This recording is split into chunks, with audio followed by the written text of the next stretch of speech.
Hello, my name is Barkat Bannad and you are watching the blessing tuition centre channel. आज की जो video है उसका टॉपिक है सेट्स। तो सबसे पहले हम अपनी इस वीडियो के ऑब्जेक्टिव्स देख लेते हैं। तो पहला ऑब्जेक्टिव है डेफिनेशन ऑफ सेट, दूसरा ऑब्जेक्टिव है टाइप ऑफ सेट और तीसरा ऑब्जेक्टिव है रिकॉग्नाइज सम इंपॉर्टेंट सेट्स और चौथा और आखिरी ऑब्जेक्टिव है to find union and intersection. Okay, जब हम चलते हैं अपने पहले ऑब्जेक्टिव की तरफ, तो पहले ऑब्जेक्टिव की जो डेफिनेशन है वो मैंने बोर्ड पर लिखी हुई है। The set is well defined collection of distinct objects. Sets are usually denoted by capital letters of English alphabet. For example, मैं एक सेट लिखता हूं, A set is equal to 1, 2, 3, 4, 5 and 6 bracket close. Okay जी, अब ये जो A है, ये इसको कहते हैं नेम ऑफ अ सेट और ये कर्ली ब्रैकेट है और कर्ली ब्रैकेट के अंदर जो एलिमेंट्स हैं और जो काउंटिंग नंबर्स लिखे हुए 1 2 3 4 5 6, इन नंबर्स को हम कहते हैं मेंबर्स या फिर एलिमेंट्स कहते हैं। ओके जी, तो ए हुआ हमारा सेट्स नेम और जो ब्रैकेट के अंदर नंबर्स नजर आ रहे हैं आपको, उनको हम कहते हैं एलिमेंट्स या फिर मेंबर्स। ओके जी, अब हम चलते हैं अपने दूसरे ऑब्जेक्टिव की तरफ। तो दूसरा ऑब्जेक्टिव है types of sets. There are 3 types of sets. Types of set आपको बोर्ड पर नजर आ रही होगी कि 1 2 और 3 लिखा हुआ है, तो दीज आर 3 टाइप्स। तो पहले जो टाइप है वो है डिस्क्रिप्टिव फॉर्म। इस फॉर्म के अंदर देखें कि एक इंग्लिश स्टेटमेंट लिखी हुई है और इंग्लिश भी हो सकती है, उर्दू भी हो सकती है। जो उर्दू बुक्स होती है उनमें उर्दू स्टेटमेंट होगी। तो इसी तरह से ये है सेट ऑफ 6 प्राइम नंबर्स, मतलब कि इसमें पूछा जा रहा है कि फर्स्ट जो 6 प्राइम नंबर्स हैं वो सिर्फ लिखने हैं। ओके जी, दूसरी टाइप जो है वो है टेबुलर फॉर्म और इसमें देख रहे हैं कि नंबर्स शो हो रहे हैं। और तीसरी और आखिरी जो टाइप है उसमें आप देख रहे होंगे एक सिंबल्स लिखे हुए हैं, एक्स सच दैट एक्स। इस तरह की जो टाइप्स होती हैं उन टाइप्स को हम कहते हैं सेट बिल्डर फॉर्म। लेकिन मैं बाद में फिर किसी वक्त किसी वीडियो में बताऊंगा कि हम इसको किस तरह से फॉर्म करते हैं, किस तरह से बनाते हैं। ओके, अब हम चलते हैं अपनी तीसरे ऑब्जेक्टिव की तरफ। तो तीसरा ऑब्जेक्टिव है recognise some important sets. Okay जी, इंपॉर्टेंट सेट्स। तो पहले जो सेट है वो है सेट ऑफ नेचुरल नंबर्स।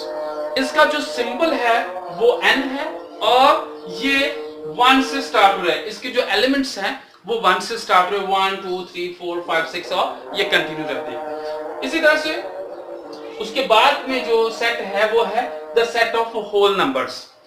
अब इसका जो सिंबल है ये W से शो होता है और इसके जो एलिमेंट्स हैं वो 0 से स्टार्ट होते हैं। फिर उसके बाद में set of integers. Set of integers में पॉजिटिव और नेगेटिव दोनों ही नंबर्स पाए जाते हैं। ये देखिए, एक तरफ जो है वो 0 से स्टार्ट हो रहे हैं लेकिन पॉजिटिव नंबर है और दूसरी तरफ माइनस के नंबर नजर आ रहे हैं। तो इस तरह की जो सेट होते हैं उनको हम कहते हैं सेट ऑफ इंटीजर्स। ओके जी, उसके बाद में सेट ऑफ रैशनल नंबर्स हैं। ये Q से स्टार्ट होता है, मींस इसका सिंबल जो Q है और इसका भी जो जिस तरह से हम एक फॉर्म हमने पढ़ा था कि x such that x, तो ये भी इसी फॉर्म में है लेकिन ये अपॉन फॉर्म में भी पाई जाती है, P अपॉन Q। तो ये P अपॉन Q ये शो कर रहा है कि कोई ना कोई नंबर है।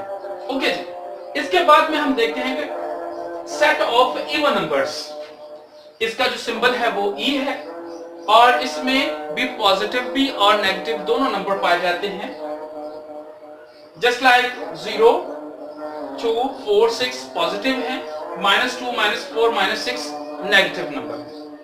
उसके बाद में हम देखते हैं कि सेट ऑफ ओड नंबर्स।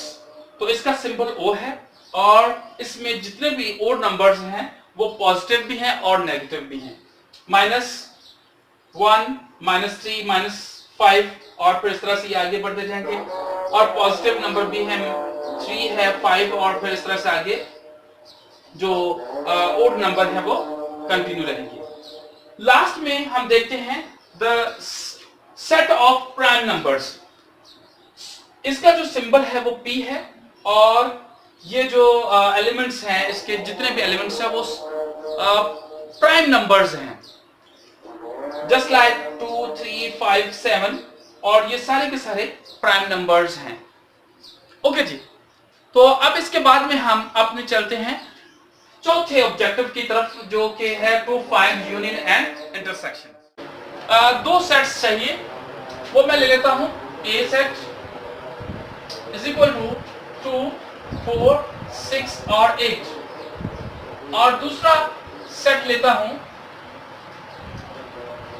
1 2 3 4 5।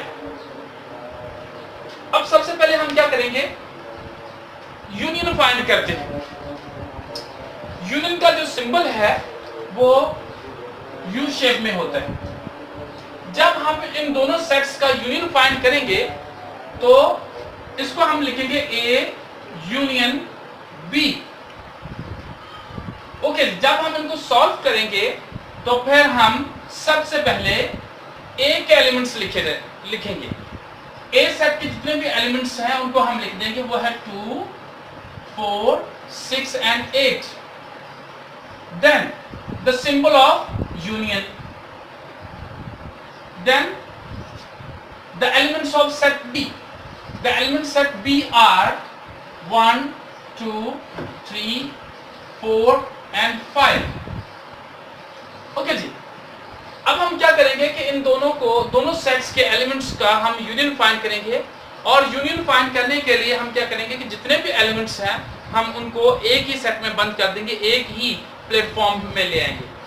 जैसे कि एक और चीज याद रखिएगा कि जो सेट्स में कुछ ऐसे नंबर्स हैं जो रिपीट हो रहे हैं, जैसे 2 है तो 2 सेट ए में भी है और 2 सेट बी में भी है।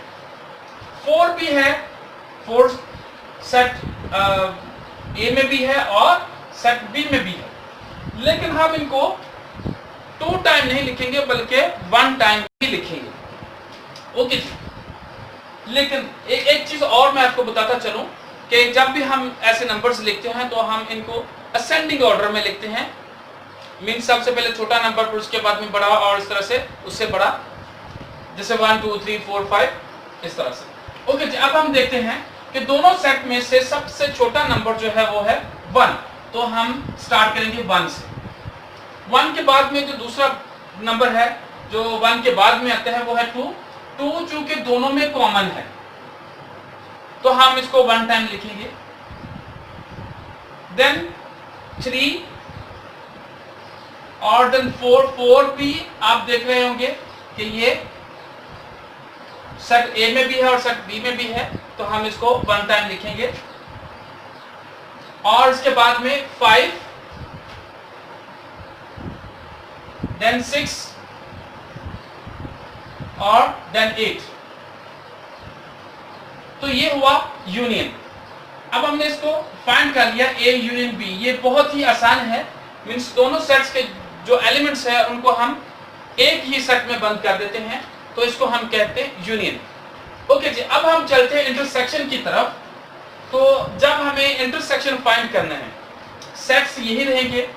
अब हम जो इंटरसेक्शन का जो सिंबल है पहले उसको देख लेते हैं। इंटरसेक्शन का जो सिंबल है वो अपोजिट होता है यू की। जब हम इंटरसेक्शन फाइंड करेंगे, जैसे ए इंटरसेक्शन बी, तो इसके लिए भी हम क्या करेंगे, सबसे पहले एलिमेंट्स लिखे जाएंगे ए के, बिल्कुल सेम जैसे हमने यूनियन फाइंड करने में किया वैसे ही करेंगे। ओके जी, तो हम सबसे पहले एलिमेंट्स लिखेंगे ए के, वो है 2 4 6 and 8। Then symbol of intersection, then elements of set B. Elements of set B are 1 2 3 4 and 5। Okay जी, अब हम क्या करेंगे कि सबसे पहले इन दोनों में कॉमन देख लेते हैं। तो कॉमन एलिमेंट्स हैं वो है एक 2 और दूसरा है 4। अब हम क्या करेंगे, अब हमने देखा एक तो जब यूनियन फाइंड किया तो सारे के सारे जितने भी एलिमेंट्स हैं, ऑल एलिमेंट्स वो हमने एक ही ब्रैकेट में लिखे हैं। लेकिन इंटरसेक्शन में ऐसा नहीं होता। इंटरसेक्शन में सिर्फ और सिर्फ जो कॉमन एलिमेंट्स होते हैं वो लिए जाते हैं। तो कॉमन एलिमेंट्स कितने हैं? 2 हैं। एक 2 है और दूसरा 4 है। तो हम 2 और 4 ले लेंगे, ब्रैकेट क्लोज कर देंगे, A इंटरसेक्शन B। तो ये हुआ इसका आंसर। अब आपने यूनियन और इंटरसेक्शन में डिफरेंस भी देख लिया कि इन दोनों में डिफरेंस क्या है। यूनियन में हम सारे एलिमेंट्स को एक जगह पर जमा कर देते हैं और इंटरसेक्शन में जो कॉमन एलिमेंट्स होते हैं उनको लिखते हैं, और जो अनकॉमन है जस्ट लाइक 8 और 6, 1, 3 और 5, ऐसे एलिमेंट्स को हम इंटरसेक्शन में शो नहीं करते। उम्मीद है कि आपको आज की वीडियो बहुत पसंद आई होगी, और अगर आपको पसंद आई है तो मेरी इस वीडियो को लाइक और शेयर जरूर करें, और साथ में मेरे YouTube चैनल को सब्सक्राइब कर लें और बेल आइकन को क्लिक जरूर कीजिएगा ताकि हर नई आने वाली वीडियो का नोटिफिकेशन आप तक सबसे पहले पहुंचे और आप सीखते रहें मेरे साथ मैथमेटिक्स। Thank you.